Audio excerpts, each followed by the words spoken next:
Denver's mayor has just gone from proposing big raises for his top appointees to now talking layoffs for city employees. Mayor Mike Johnston insisted in an interview with Next today that it is not his spending on migrants and the homelessness crisis that has Denver now facing a budget gap. We have some hard numbers on Denver's anticipated finances. The city says it needs to trim $50 million from the budget for this year and then another $200 million next year. Today, Mayor Johnston announced 15,000 city employees will be furloughed on a tiered system. The lowest paid employees will have 2 days off without pay. Highest paid employees in the city will have 7 unpaid days this year. Some of those employees could get laid off next year. And yes, we will have to look at layoffs. We do not envision a scenario where it's possible to right-size this budget without that impact on personnel. I shared that with our employees this morning. The mayor blames the lack of sales tax revenue as the national economic outlook worsens.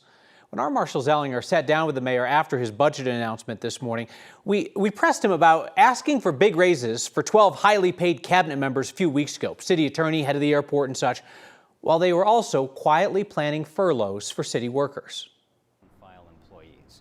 What does that say about your values and priorities? Yeah, what it explains is that our values are about fairness. What happens right now is every year 15,000 city employees get annual increases of their cost of living, of merit. We do an evaluation each year. Are you paid the right amount for your job based on other comparables in the rest of the city? Because of an old structure in the city charter, only 12 employees never get that.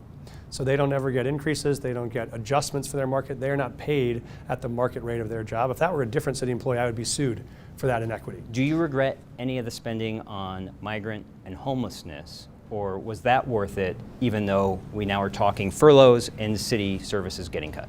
Yeah, I don't regret it. They were worth it, and they are not the thing that is driving the gap in the budget right now. So I mentioned this earlier, but those two expenditures together, homelessness and migrants, when you look at our general fund expenditure, are about $2 million more in 2025 than they were in 2023. So homeless investments are going up, migrants investments are going down, but net they're about a $2-3 million difference. That is not the creation of a $200 million hole. A $2 million change from 23 to 25, but what's the number? From 73 million in 23 to about 76 million in 25. I haven't heard any ownership though. Like you spent 76 million on migrant homelessness from the general fund.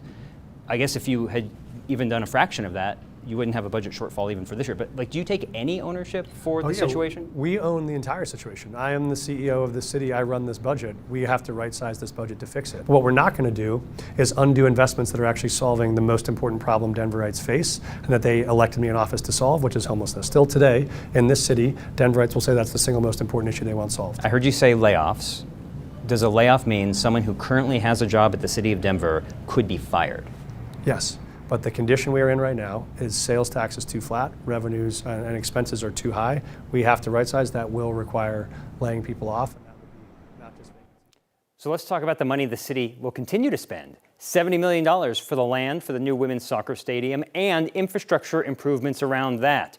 So how does that work? Johnston defended that today in multiple ways. One, saying it's money that can only be used for capital purposes, not city services or employee pay. Second, he said making investments like that in the city create jobs and get sales tax money flowing. And I know you're going to say, Kyle, why not let the rich people who are bringing the team to town and building the stadium pay for all that infrastructure too? Johnston said he wants the city to own the land in case the team moves decades from now, a la what we're seeing perhaps, not the team moving out of state perhaps, but just moving locations, kind of what we're seeing with the Broncos talking about. He wants to have that land. That's why he wants the money spent.